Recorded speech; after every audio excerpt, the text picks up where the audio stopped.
El día lunes en toda la República Argentina, más concentrado quizás aquí en la capital federal, se realizó la tercera marcha contra el gatillo fácil. Como dije, en varias ciudades del país, en la capital federal hubo mucha gente que se acercó, organizaciones de derechos humanos, organizaciones que luchan contra la violencia policial, las fuerzas represivas del Estado que accionan directamente, lamentablemente, gatillando hacia las diferentes situaciones que ellos se encuentran.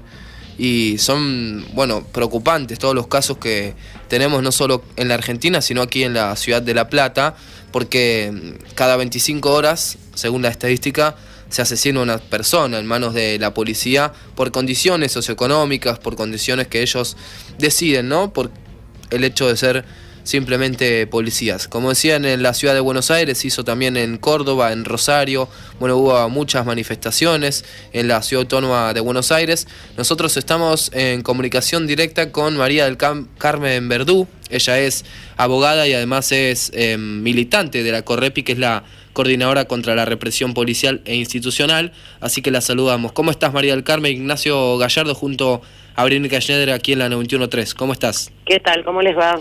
Bueno, una vez más, ¿no? La tercera marcha me parece que es muy importante visualizar cómo se están moviendo este tipo de situaciones y además en un contexto estatal y de gestión que más que nada avala estas prácticas, ¿no? Sí, efectivamente, más allá de las muchas décadas de movilización que venimos promoviendo para visibilizar, para poner en la agenda pública la represión policial en su conjunto y en particular la que se descarga sobre los sectores más vulnerables en los barrios, sobre los pibes, sobre los más jóvenes, como el gatillo fácil, las torturas sistemáticas en lugares de detención, las detenciones arbitrarias, por supuesto, también, y las muertes en lugares de detención.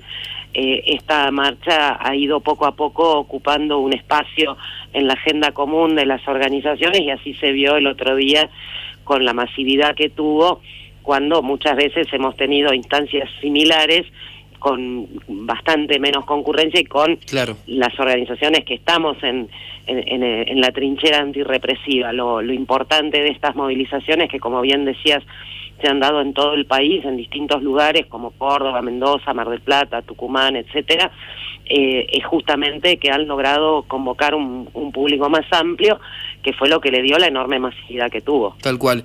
Me parece que en general, los casos de gatillo fácil tienen un contexto y un contexto que avala al policía ante la sociedad a realizar esto, pero que muchas veces también tiene la complicidad judicial y no terminan siendo castigados, ¿no? Sí, lo que decís es tan cierto que una de las consignas clásicas de nuestras movilizaciones es aquello de jueces y fiscales protegen a la policía al ritmo del yo sabía.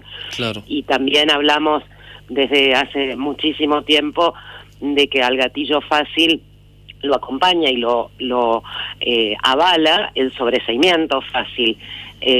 Prácticamente el 80 y quizá 90% del total de causas no llega nunca a juicio porque los expedientes son cajoneados en la instrucción, se dictan sobreseimientos increíbles con argumentos de legítima defensa cuando tenés un pibe con 4 tiros en la espalda y vos decís, ¿con qué se enfrentó? Agarraba el revólver entre los cachetes de la cola. Y sin embargo, esos fallos quedan firmes, se rechazan las apelaciones y lo que es peor, en muchísimos casos la familia no puede acceder a intervenir como querellante o como particular damnificado por ausencia de recursos para conseguir un abogado particular y ausencia también de suficiente organización antirrepresiva que pueda proveer ese acompañamiento como podemos hacer en los lugares donde existe Correpi o existen otras organizaciones hermanas antirrepresivas que toman también como parte de su militancia la intervención en el terreno judicial, a sabiendas de que es el terreno del enemigo, por todo lo que estamos diciendo, y eso hace que justamente el nivel de impunidad sea altísimo. Claro. Hola María, ¿qué tal? Verónica te habla. ¿Qué decís? Recién mencionabas, estábamos hablando de los sectores populares más, particularmente que estos casos de gatillo fácil, de violencia institucional, de represión, de abuso del poder, suceden para y con los sectores populares. ¿Por qué crees que esto es así? Mira, En primer lugar, nosotros no utilizamos expresiones como abusos o excesos, Sí. porque si hay un abuso o un exceso es porque hay un uso que es correcto y Bien. que en su medida está bien que ocurra. Nosotros no reconocemos ninguna legitimidad al accionar del aparato represivo estatal, y además la evidencia cotidiana nos muestra que estamos hablando no de hechos aislados, de loquitos sueltos o de tipos a los que se les sale la cadena o que fueron erróneamente reclutados porque son psicópatas, sino de una política de Estado. Cuando tenés un muerto por día por el gatillo fácil y la tortura, no se puede hablar de actos aislados. Y además porque, si vos analizás el conjunto de todas estas prácticas, desde lo más cotidiano para cualquiera que camine por la calle, como es la saturación policial, la militarización de los barrios, la profundización y amplificación, en este caso durante el gobierno actual, hasta el paroxismo, por ejemplo, de la utilización de las detenciones arbitrarias, que es todo lo que genera que estemos teniendo un crecimiento exponencial de los casos, pues naturalmente si vos ponés más poder de fuego en la calle y más policías en los barrios, vas a generar, por un lado, más fusilamientos, por el otro lado, más muertes en lugares de detención. Bueno, todo esto tiene un claro contenido, un claro objetivo de control social, de disciplinamiento. Y naturalmente a quienes hay que disciplinar ni es a los ricos, que están felices de la vida, con cómo van las cosas, sino a los pobres, y tampoco tiene demasiado sentido hacer foco en los que ya están doblando algún segundo o tercer codo en la vida, porque los que tienen la potencialidad para convertirse en un problema, eventualmente para la gobernabilidad, porque empiecen a organizarse, porque decidan que no quieren seguir agachando el lomo y vivir como tienen que vivir en un sistema de explotación, son los jóvenes. Entonces, por eso es que desde pibes los tienen que adoctrinar y convencer de que esta forma en que vivimos es la única posible y que hay que aguantar y seguir yugando para que una manga de parásitos viva del trabajo nuestro, y por eso es que el 52% del total de víctimas de nuestro archivo tenían menos de 25 años. Claro, no, sí. Sí, no, es lamentablemente, digo, una cuestión que traspasa, como vos decías, traspasa porque hay como un anonimato de impunidad, ¿no? Eso sienten quizás los policías que realizan esto, y me quería acordar aquí los casos emblemáticos de la ciudad de La Plata, y recuerdo el caso de Omar Cigarán, digo, una familia que esperó mucho tiempo para que se haga justicia por aquel pibe asesinado por la espalda en Barrio Hipódromo, y finalmente no solo que sobrecedieron al policía, sino que hoy quizás siga trabajando.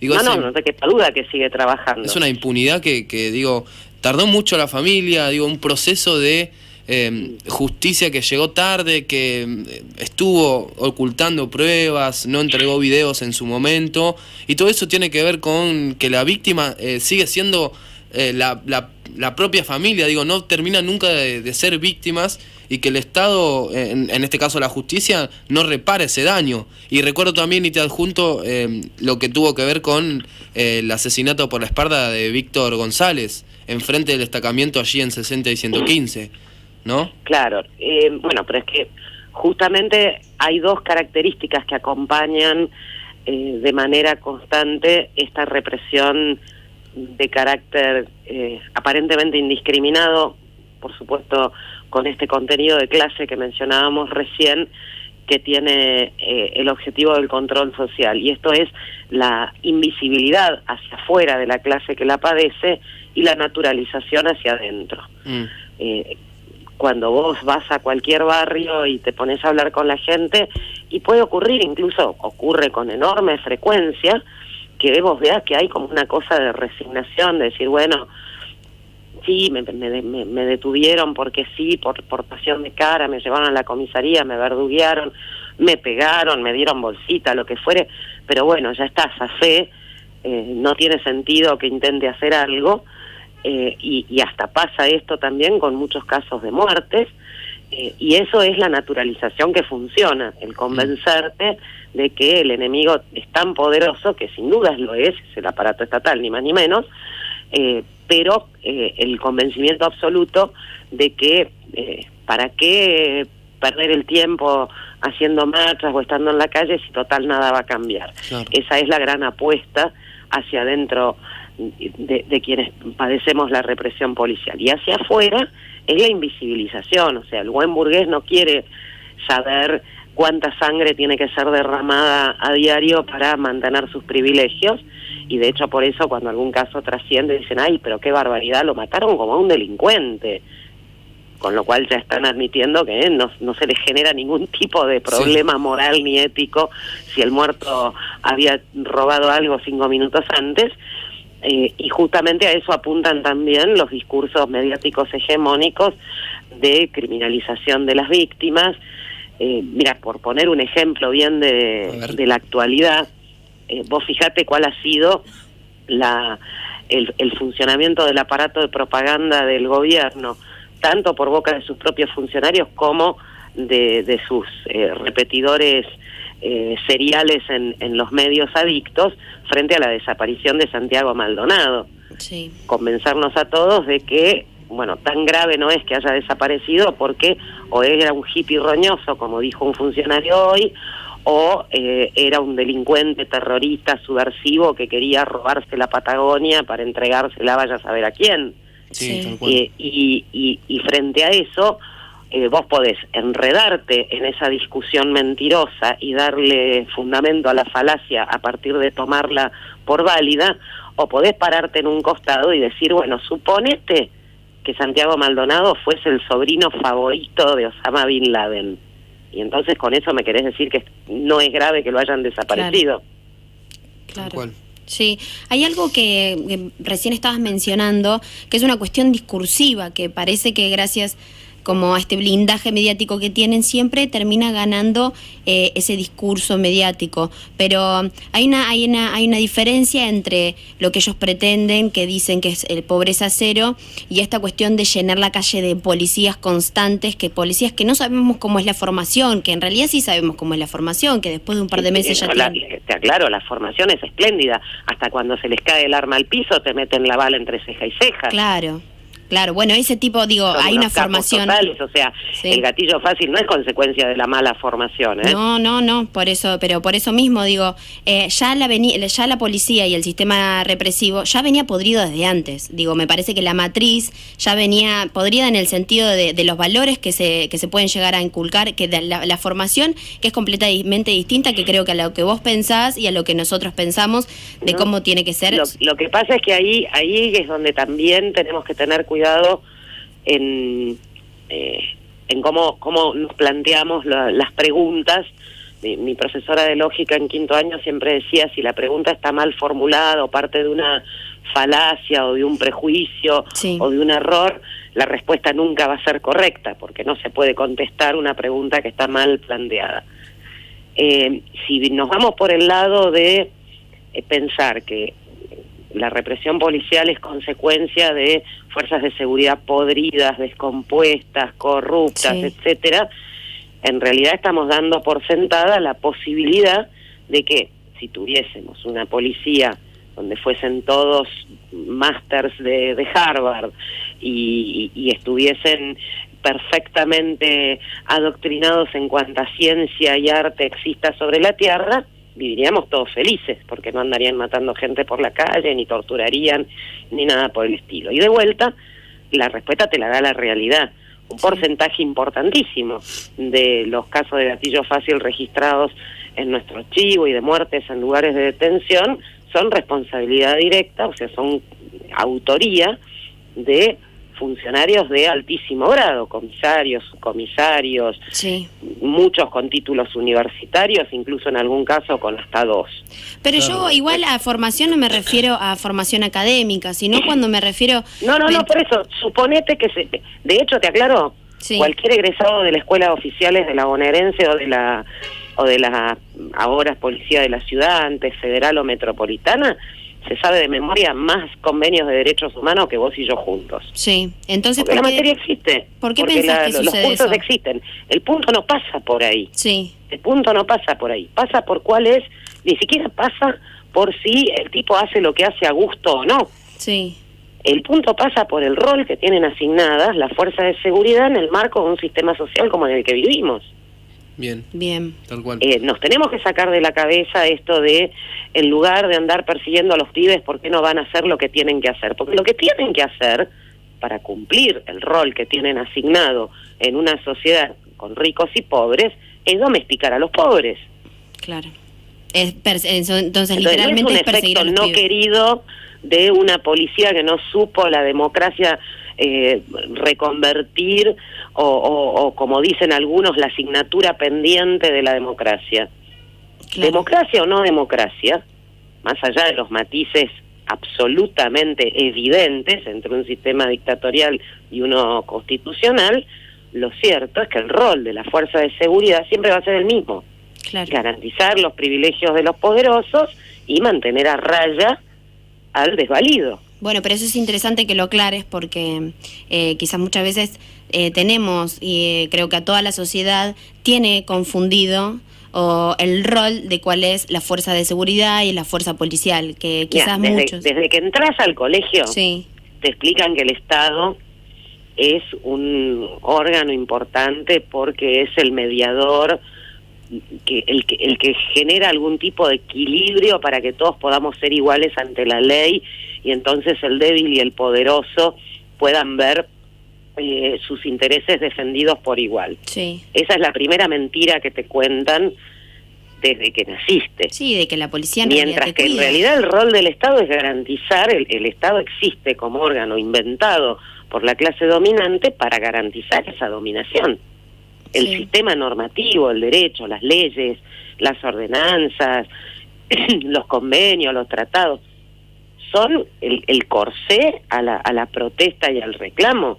Cuando te dicen, bueno, dentro de la ley todo, fuera de la ley nada, ¿la ley la escribieron ellos o te llamaron a vos para escribir alguna ley? Claro. Sí, es verdad. El problema es que esto implica justamente correrse de ese pensamiento único, hegemónico, y mirar las cosas con espíritu crítico. Todos nos horrorizamos y nos preocupamos cuando hay un desalojo, por ejemplo, de un terreno fiscal que era un basural y donde un grupo de familias se organiza, lo ocupa, lo limpia, empieza a construir sus casitas, etcétera, y un día cae la gendarmería o la policía y lo saca a patadas, cuando no a balazo limpio. Y muchas veces la consulta es, ¿qué herramientas legales tengo para defender la toma? Y nosotros, lamentablemente, desde lo técnico tenés que contestarle, mira, el único que tiene herramientas legales es el propietario que figura en el registro de la propiedad inmueble. Claro, tal cual. Estamos... Para la ley eso es un delito. Claro. Estamos dialogando con María del Carmen Verdú, ella es militante de Correpi, sobre la tercera marcha que se realizó el día lunes con la consigna de ni una piba ni un pibe menos, con los casos de gatillo fácil. Además es abogada. Y ya que te tengo, y aprovecho el tiempo que nos has brindado aquí en la 91.3, porque vos sos representante de los periodistas que imputaron, denunciaron a Martínez Rojas, que hoy se pasea por los medios diciendo dónde está el dinero acá y demás cuestiones, pero una persona que atacó con una patota a una cooperativa de trabajo como Tiempo Argentino y como Radio América, ¿no? Hace casi un año ya se cumplió. Ya se cumplió el año, el 4 de julio fue el ataque. El 4 de julio, bueno, ¿cómo está el caso? El 4 de julio fue el ataque, esa madrugada de lluvia, donde había 3 compañeros, 3 trabajadores de la cooperativa Por Más Tiempo, sí. Que justamente para garantizar la redacción del diario y los estudios de la radio, que estaban en el mismo inmueble de Amenábar 23, en el barrio de Palermo, se turnaban para pernoctar en el lugar. Bueno, estos 3 compañeros se encontraron con esta patota de individuos que, al amparo de la policía, que fue quien le dijo, había un patrullero en el lugar, todo esto lo hemos podido reconstruir en la causa, bien, que le dijo al cerrajero que habían llamado que podía abrir la puerta porque era una orden judicial, por supuesto orden que no existía. Entonces por eso el pobre cerrajero, que terminó imputado en la causa, abrió la puerta como si fuera un dueño, ¿viste? Cuando vos te olvidás el llavero y tiene que venir un cerrajero a destrabarte la puerta. Y se de le metió la policía, casa, ¿no? Y la patota de la nada. Se le metió ahí Exactamente. Atrás. Por supuesto, los únicos que entraron al edificio fueron estos individuos traídos por Mariano Martínez Rojas, que estaba en el lugar, que estuvo dentro de la radio. Sí. Bueno, afortunadamente los 3 compañeros que estaban dentro del edificio apenas lograron salir, a pesar de que esa noche había una tormenta verdaderamente espantosa. Sí. Lograron, con la solidaridad de un muchacho de un camión recolector de basura que les prestó un celular, porque los dejaron en la calle, claro, sin su ropa, sin su campera, ninguno pudo rescatar el celular en ese momento. Bueno, lograron avisar a los compañeros de la cooperativa y en muy poquito rato se juntaron unas cuantas decenas de trabajadores y trabajadoras. Obviamente empezaron a llamar a todo el mundo. Yo llegué alrededor de las 3:30, 4 menos cuarto de la mañana. Todavía estaba la patota dentro del edificio. Sí. Estaba ya la policía, que había sido llamada por la cooperativa denunciando la intrusión y la paliza que le dieron, sobre todo a uno de los chicos, que es un pibe discapacitado, que lo tiraron por la escalera con muletas y todo, un chico que usa bastones californianos para caminar porque tiene un problema neurológico, que no puede caminar sin esos bastones. Sí. Y bueno, logramos en ese momento, con mucha discusión y mucha presión, y gracias a que realmente hubo inmediatamente presencia también de medios compañeros que empezaron a transmitir en directo y a filmar todo lo que sucedía, que la Fiscalía ordenara la entrega del edificio a los propios trabajadores, que ya tenían su custodia definida por el Ministerio de Trabajo para garantizar las máquinas y la edición del diario, y por el otro lado, como contraprestación, digamos, los integrantes de la patota simplemente fueron identificados y dejados en libertad. Bien. Comenzó ahí la causa, donde nosotros planteamos al día siguiente, cuando nos presentamos como querellantes con los trabajadores del diario y de la radio, que la justicia de la ciudad, que intervino en primera instancia, reconociera que esto era un delito de carácter federal, una serie de delitos de carácter federal, por la interrupción de las comunicaciones, claro, por el ataque a la libertad de prensa y de expresión, etcétera,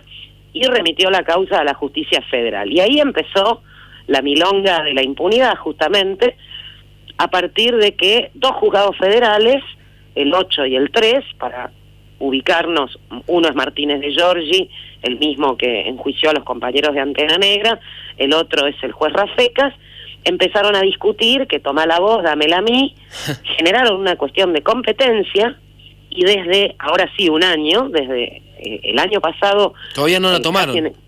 Claro. Están discutiendo cuál de los 2 jueces toma la instrucción de la causa. Bueno, la causa está en la Corte desde octubre del año pasado, sin resolución. Es difícil, o sea, no hemos podido avanzar en la indagatoria Martínez Rojas, en la indagatoria La Patota, en la producción de pruebas, claro, porque desde octubre del año pasado terrible, está en la Corte a ver si le corresponde, cómo venían los turnos, cómo vienen las conexidades, si le corresponde a Rafecas o le corresponde a Martínez de Giorgi. A nosotros nos da exactamente lo mismo cualquiera de los dos. Sí. Sabemos que la carne al asador la va a tener que poner la querella, como siempre, para que la causa avance, pero por lo menos dennos un juez para que podamos avanzar. Tal cual, tal cual. Ese es el reclamo que estamos haciendo, y que bueno, ahora con toda este desfile mediático que está haciendo Martínez Rojas por los medios, se convierte en mucho más urgente. Tal cual.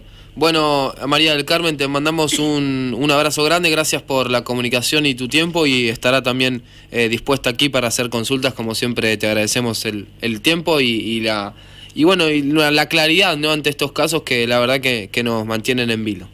Al contrario, gracias a ustedes. Un abrazo grande. Pasaba, allí María del Carmen Verdú sobre la tercera marcha contra el gatillo fácil que